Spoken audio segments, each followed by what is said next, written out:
Sa oled tee, sa oled ainus tee. Sa oled tõde, oled tõde, oled ainus tõde.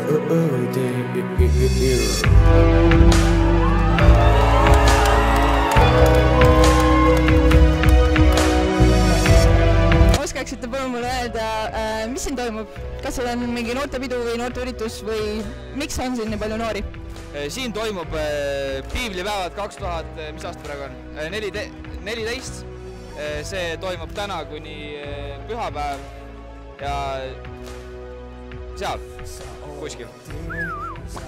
Nagu me aru saame, siis on siin algamas noorteüritus nimega piiblipäevad.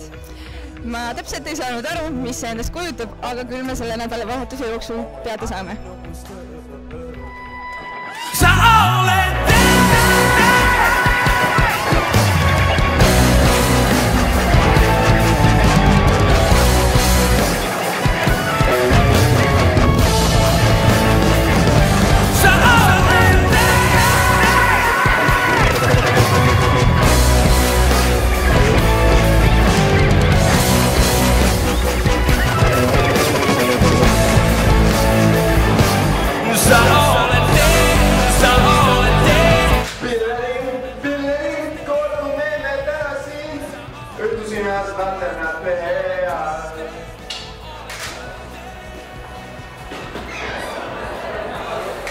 On Koit, kuninglik loit, valguse võit,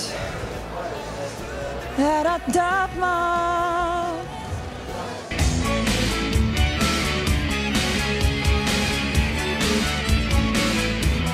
Koit. What? Kui sa kõnnid minuga, pole mul miskit karta. Sest sa... Tere tulemast KFTV stuudiosse. Tere! Kuidas läheb? Väga hästi läheb. Emotsioonid on laes, jah? Oo jah, väga ärevil. Väga lahe, väga lahe. Kõik toimib, jah? Väga. Okei. Nii, mis on piiblipäevad 2014? Piiblipäevad 2014 on kristlik noortefestival. Sellel aastal toimub see Rock Cafe's 6. kuni 8. juunil ja ma usun, et see on üritus, mis muudab paljude Eestimaa noorte elusid. Miks te just korraldate piiblipäevi, mitte õllesummerit? Ma arvan, et õllesummer, nagu ka paljud teised festivalid, on nagu lihtsalt üritused. Nad on midagi, mis lähevad mööda, kontsert saab läbi ja siis sellest jääb ainult heal juhul. Kas õllesummerist? Heal juhul hea mälestus, aga kes teab. Aga ma usun siiralt, et piiblipäevad on midagi, mis muudab tegelikult elusid ja sellest ei jää ainult pelgalt mälestus alles. Seda on väga hea kuulda. Mul on niisugune tunne, et midagi väga lahedat on meil tulemas, et mida on meil oodata veel? Väga võimas aeg on veel ees. Täna päeval on meil võimalus minna linnale nii lähedale kui võimalik, seda missionipunktide näol. Meid viivad kohale bussid.